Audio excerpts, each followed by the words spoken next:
Hi, I'm Jessica Patterson of Spinning Shadows Fiber Arts, and today on Spindle Talk we are going to be covering the Bulgarian Distaff and Spindle.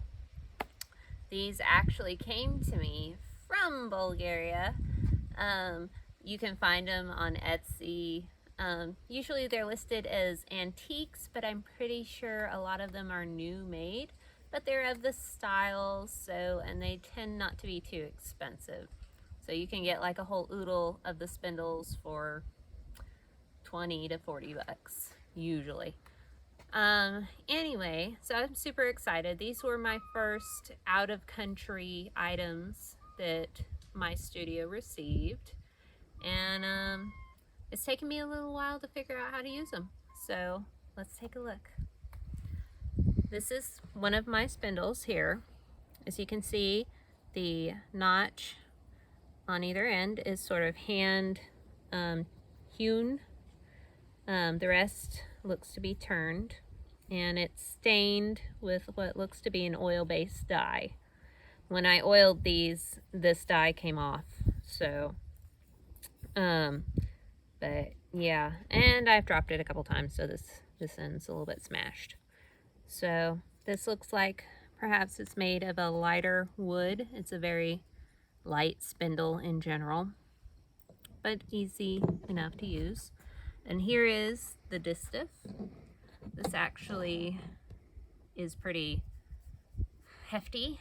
It's not super long. I'd say it's about, what, 3 feet tall, maybe? Maybe just under, and painted in these bright colors. With a band or ribbon that I wove myself to match. So this is to hold the wool on. Now, this spindle I use in my hand. I call this in-hand spinning. It never leaves my hand while I'm spinning the yarn. This allows me to create a very airy type of yarn, which is perfect for weft in weaving. And I'll give you a demonstration. It can be used without a whirl, but pictures I've seen, they're used either way. I find that it spins a little bit easier. It's less strain on my fingers if I use a whirl. Hi, pumpkin. So this one I'm using is a stone whirl, pink, I believe it's pink alabaster from the Dancing Goats on Etsy. I'll leave a link. And I've got a little wool wedged in there so that this whirl doesn't fall off. So I'll just jam that on there. And generally the whirls were made of either stone or wood or whatever material they had on hand. They could even be clay or bone or whatever. So this one just so happens to be a beautiful pink stone. Now, for dressing the Distaff, I've got this Romney Cordell from Little Texas Yarns. And I'm going to unbraid it. And stay. Okay, I'm gonna unbraid it and do it in lengths here. First thing I'll do is I'll take off this, and let's see, about yay long. I don't want a super long spin here. There we go. This braid's been sitting in storage for a while, so it's a little bit sticky. So, just approximately.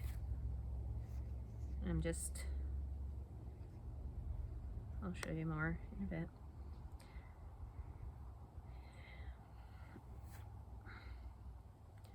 And so how is your Sunday going? It's nice and warm out. It's actually been raining.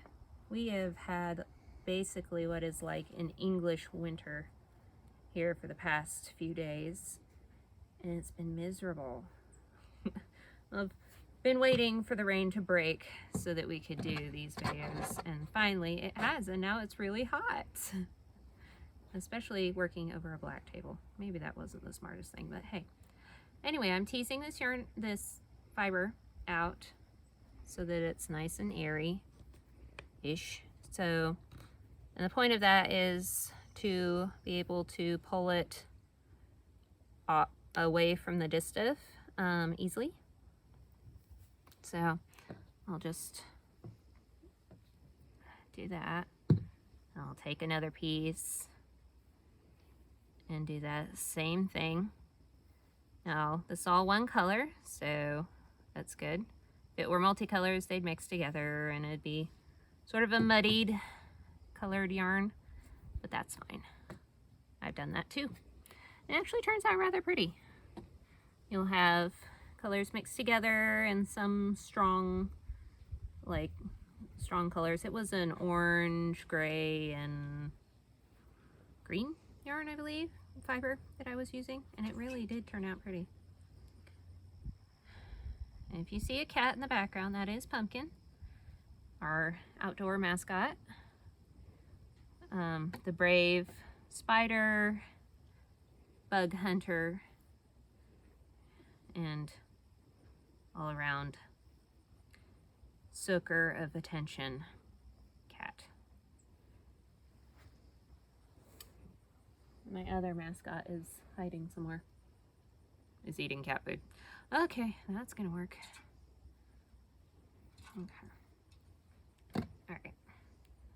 Now generally, I believe the wool that was used on these distaffs was either hand carded and it just be, you know, sort of mushed together like I'm doing, like opened up and put together, or they just, depending, they just take the whole fleece and just strap it on and spin after it was washed, of course, or maybe unwashed, depending. So just really they did what they could to make yarn for things like shawls and socks and you know, whatever warm things needed to be made. Mittens. If you didn't spin it, you didn't have the yarn for it. So, okay, back to what I'm doing. Okay, I've got it all piled up here. I'm gonna lay my distaff right on top and just sort of bunch it up here and get rid of the gnat and wrap around my ribbon here. Now this can be, you can use cotton or whatever you have on hand, just something to hold it that won't necessarily hold the fiber too tightly. So, all right, and then I'm going to tie the end up out of the way of the what we'll be spinning from. So there we go, done. And I have this free end down here, way too far. Okay, there we go. This free end down here with all these wispies ready to be spun. Now what I have seen is that from pictures, is the distaff was generally stuck down in a coat and spun from there, or held, you know, under the arm.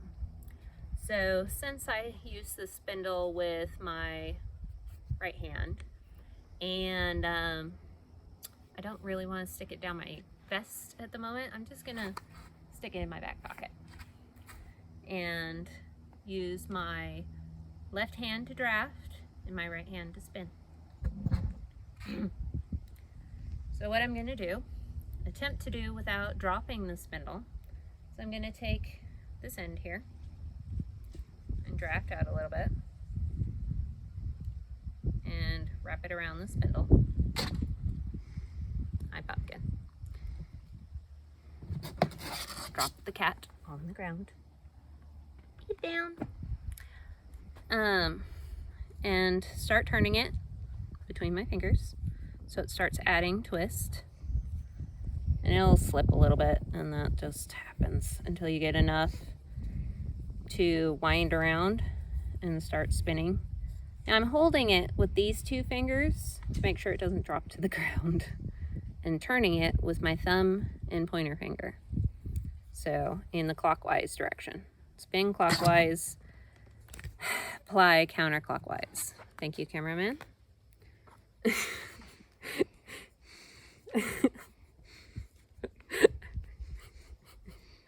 The cameraman now has a cat helping him to film.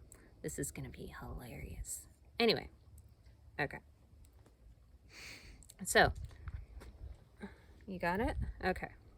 So I pull with this hand and draw back and spin with this hand. Now when I've got enough, which I think this is enough, I'll bring it off and I'll twist it around below this, the beginning notch here. And just wind it up. And I'll do like basically bounce it while I'm spinning. I'll draft and then spin, draft and spin. And eventually it'll get to the point where I don't have to look at my hand that's got the spindle. I just draw it away as I'm drafting, get to a good length, spin a little more to make sure the yarn is enough to either use or be plied, unwind it, and wind it on to the shaft, and bring it back up close to my drafting hand, and start again. Now this is a good way for, you know, portability. You can load up your Distaff with a lot of wool, and the spindle actually will hold quite a bit as well. And you can put multiple spindles in your apron or on your Distaff. Okay. And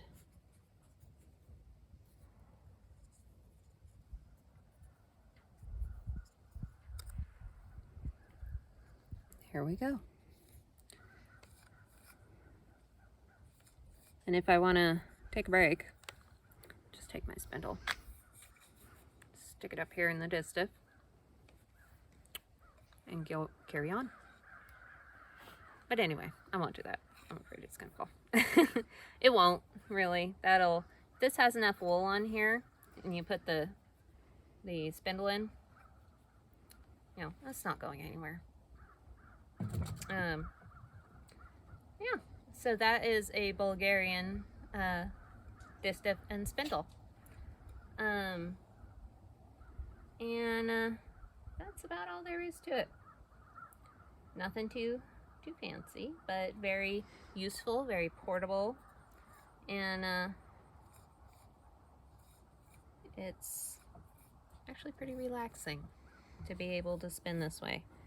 There's no fear of the spindle going anywhere as long as you have it in your hand.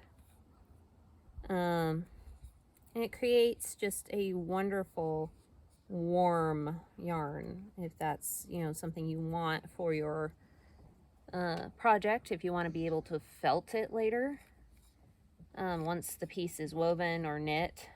You know, this is the kind of yarn. You know, I can see why this would make very warm socks, spinning in this way. And, you know, if you come upon a situation where something just really needs to be smacked, Distaff's heavy enough. So, anyway, that's about it for the Bulgarian Distaff and Spindle set. Tell me what you think. Do you like this style of spinning? Is this something you would like to learn?